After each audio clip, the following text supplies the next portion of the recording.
कुछ बच्चों को वही चैप्टर करने में 3 घंटे लगते हैं और कुछ बच्चे ऐसे होते हैं कि उसी चैप्टर को 10 घंटे में करते हैं। कुछ बच्चों को ऐसा होता है कि एग्जाम में एक बार याद कर लिया, उसके बाद प्रॉपर्ली चीजें याद रह गई। एंड कई बार ऐसा होता है कि हमको लगता है कि हमने अच्छे से याद भी कर लिया, उसके बावजूद भी हमको वहां पे चीजें याद नहीं रही। तो देयर शुड बी समथिंग कि शायद हम पहली बार जिस चैप्टर को पढ़ रहे हैं तो हमारी अप्रोच जो है वो कहीं ना कहीं हो सकता है गलत हो। सो इस वीडियो के अंदर मैं एक एक चीज बिल्कुल ब्रेक डाउन करूंगी कि किस तरीके से आप लोगों को पहली बार अगर आपके सामने एक चैप्टर आता है उसको आपको रटना कैसे है, उसको अप्रोच कैसे करना है, ताकि वो चैप्टर आप जल्दी कर सको और बहुत लंबे समय तक आप लोगों को वो चीजें याद रही।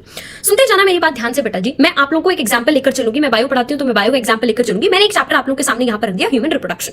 तो अब मान लो मैं इस चैप्टर को पहली बार पढ़ने वाली हूं, मेरी अप्रोच क्या होगी। मेरे सामने एनसीईआरटी आई, मैंने देखा कि अच्छा अब देखना शुरू करा। सबसे पहले मैंने क्या देखा, सबसे पहले मैंने देखी मेन हेडलाइंस। अब ये पहला पैराग्राफ तो इंट्रोडक्शन होता है। आई पर्सनली फील एक बार इंट्रोडक्शन को पढ़ लेना चाहिए, उसके बाद इसको याद करने की कोशिश नहीं करनी चाहिए, because whole chapter is going to be all about this. तो ऑटोमेटिकली आपको बचे हुए चैप्टर के अंदर वो चीजें याद हो जाएंगी। तो आपको क्या करना है, सबसे पहली हेडिंग के ऊपर आना है। अब क्या करना है, मान लो आपने ऊपर लिखा ह्यूमन रिप्रोडक्शन और ये जो पहली हेडिंग है ये यहां पे डाल दी मेल रिप्रोडक्टिव सिस्टम। उसके बाद ये जैसे ही मैं जाती जा रही हूं अपने पास, मुझे जो दूसरी मेन हेडिंग दिख रही है that is female reproductive system. ऐसे ही जब मैं आगे जाऊंगी तो मुझे तीसरी हेडिंग जो अपने पास यहां पर दिखेगी that is going to be gametogenesis. फिर मुझे दिखेगा मेंस्ट्रुअल साइकिल, फिर मुझे दिखेगा फर्टिलाइजेशन वाला पार्ट। यानी मोटा मोटी ये जो चैप्टर मेरे पास है ये 4 से 5 सब हेडिंग्स के अंदर मेरे पास यहां पर डिवाइड हो जाएगा। सो मुझे क्या करना है, जैसे ही मैंने कोई भी चैप्टर अपने पास यहां पर खोला, उसको खोला, जो भी नोट अगर आपके पास किताब है उसको खोली सामने, उसकी हेडिंग आपने चैप्टर की डाली एंड सबसे पहले आपने क्या करा, उसकी जितनी भी सब हेडिंग्स हैं वो अपने सामने रखें। देखो सबसे पहली चीज, किसी भी चैप्टर को पढ़ने का तरीका क्या होता है, रादर देन स्टडिंग उसको ऐसे नॉर्मल। अब देखो अगर मैंने यही चीज आपको बोला ये वाला पेज पढ़ो, तुमको ये वाले पेज पढ़ने में एकदम थोड़ा ऐसे आलस सा लग रहा होगा स्टिल, जबकि मैंने तो एरोज वेरोज भी डाल रखे हैं। ऑन द अदर हैंड अगर मैं आपको ये बोलूंगी इसको पढ़ो, तुमको वो दिखने में इंटरेस्टिंग लगेगा। तो जब हम एक ऐसे पेज को विच इज मोनोटोनस सिंपल बना हुआ है, हमारा ह्यूमन टेंडेंसी ऐसा होता है कि हम उसको उतना पढ़ना पसंद नहीं करते हैं, हमको चीजें याद नहीं रहती हैं। लेकिन वही चीज जब माइंड मैप्स की फॉर्म में, फ्लो चार्ट्स की फॉर्म में अपने पास यहां पर बन जाती है तो कंपैरेटिवली हमको चीजें जो है वो ज्यादा याद रहती हैं। तो आपको क्या करना है, जो भी चैप्टर है उस चैप्टर की हेडिंग डालनी है, उसके बाद सारी की सारी सब हेडिंग्स डालनी है।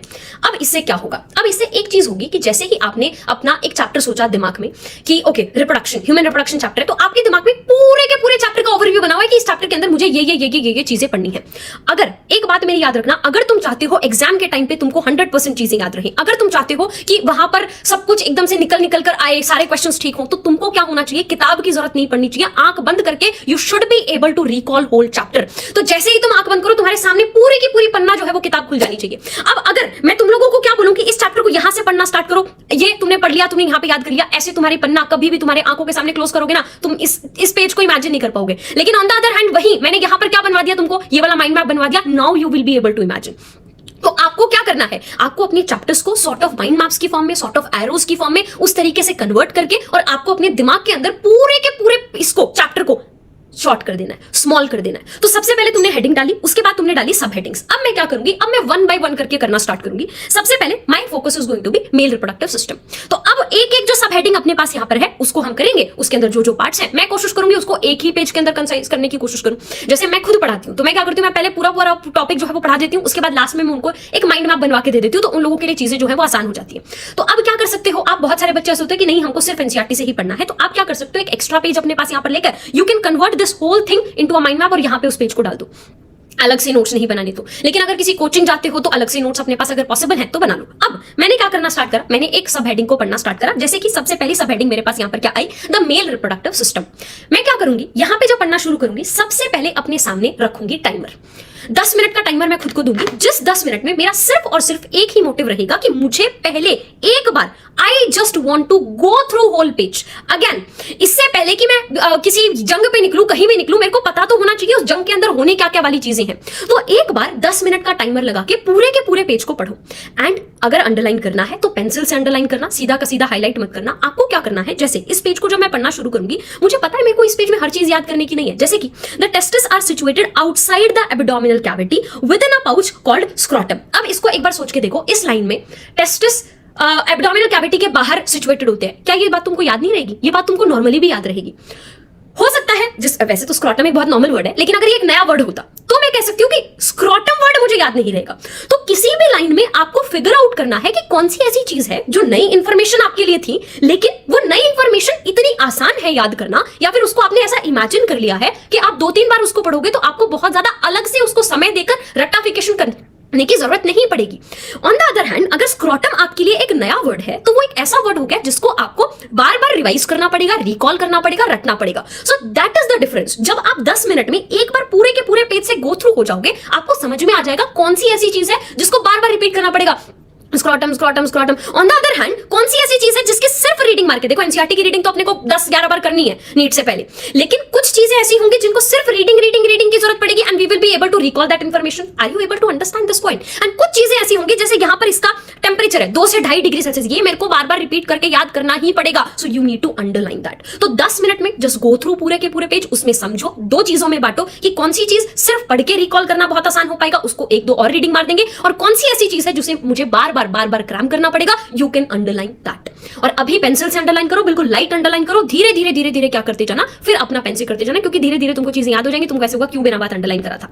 तो आपने एक वो कर लिया, 10 मिनट में आपने पूरा का पूरा पेज पढ़ा, आपको समझ में आ गया कौन सा आपको सिर्फ पढ़ के ही याद हो जाएगा। इंफॉर्मेशन तो हर लाइन में एनसीईआरटी की, लेकिन ऐसा तो नहीं है ना कि सारी की सारी बार बार पढ़ोगे तभी याद होगी। कुछ चीजें तो पढ़ते पढ़ते ही एकदम में समझ आ जाती है, अच्छा यहाँ पे है, ठीक है, हो गया याद। ठीक है, अब आपने क्या करा, 10 मिनट में आपका पेज खत्म। अब आपको क्या करना है, जो अंडरलाइन चीजें हैं अब आपको अगली 5 से 10 मिनट देनी है सिर्फ उनको रटने पे। तो रीडिंग मार ली, अब जो रटने की चीजें थी रट ली, एंड अगला फिर से 5 मिनट देके एक बार पूरे पेज से वापस से गो थ्रू हो जाओ। आधे घंटे के अंदर तुम्हारा एक पेज जो है वो खत्म हो जाएगा, मैक्स आधे घंटे में। वरना 25 मिनट में एक पेज खत्म, अगले 25 मिनट में दूसरा पेज। अब इसमें तो और कम समय लगेगा, है ना। तो यहाँ पे मान लो 15 मिनट में एक खत्म हो गया, फिर अगले 10-15 मिनट में इन दोनों के दोनों पेजेस को पूरा का पूरा खत्म कर दो। मैक्स एक लेक्चर के अंदर एक टीचर इतना ही, मेल रिप्रोडक्टिव सिस्टम ही मैक्स पढ़ा पाता है, तो 1-1.5 घंटे के अंदर तुम्हारी पूरी की पूरी एनसीईआरटी हो गई है वाइस। तुमने उसको पूरा का पूरा माइंड मैप के अंदर फॉर्म में कन्वर्ट कर लिया। तो now you have the whole flow chart, now you do have whole chapter in front of you. अब जब क्वेश्चन सॉल्व करने की बारी आएगी तो तुम्हारे दिमाग में सामने होगा चैप्टर के, अच्छा मेल रिप्रोडक्टिव सिस्टम पढ़ा था, उस चैप्टर में यहाँ ये था, वहां वो था, वहां वो था। जब आंख बंद करके तुमको चैप्टर अपने सामने नजर आना, तो मैंने 2 चीजें तुमको बताई। नंबर 1, पहली बार अगर मैं कोई चैप्टर देख रही हूं, मैं उसको अप्रोच कैसे करूंगी। नंबर 2, आपको उसको रिकॉल कैसे करना है, आपको उसको याद कैसे रखना है लंबे समय तक। उसका सीधा सा तरीका है कि वो चैप्टर आंख बंद करके आपको अपनी आंखों के सामने नजर आना चाहिए। अगर वही इंफॉर्मेशन स्कैटर्ड होगी हर डिफरेंट पेज पे, एक पेज पे, दूसरे पेज पे, तीसरे पेज पे, you will not be able to recall the same. लेकिन वही चीज माइंड मैप की फॉर्म में, मैं आपको ये नहीं बोल रही कि आप हर लाइन वहां पर जाकर लिखो कि that is situated outside the abdominal cavity. आप बस ऐसे एरो डाल के हल्का सा लिख दो, एब्डोमिनल कैविटी के outside, simple. And now you have whole information right in front of you, सिर्फ एक पेज। बिकॉज पिक्टोरियल मेमोरी नाम की भी तो एक चीज होती है, तो तुम्हारी आंखों के सामने वो पूरी की पूरी इंफॉर्मेशन जो है वो तुमको नजर आ रही है। तो इस तरीके से आपको पूरा का पूरा सम अप कर लेना है, तुमको चीजें जो है वो होनी चाहिए। और जैसे कि तुमको लगने लगे कि हाँ अब मुझे याद हो गया, तो इन चीजों का ध्यान रखना है। याद हो गया उसके बाद कम से कम 4 से 5 बार और रिवाइज करना है। और सबसे बेस्ट 100% दिमाग में बिठाने का चीजों को तरीका होता है उसको खुद से आंख बंद करके रिकॉल करके देखना। And revision is very important.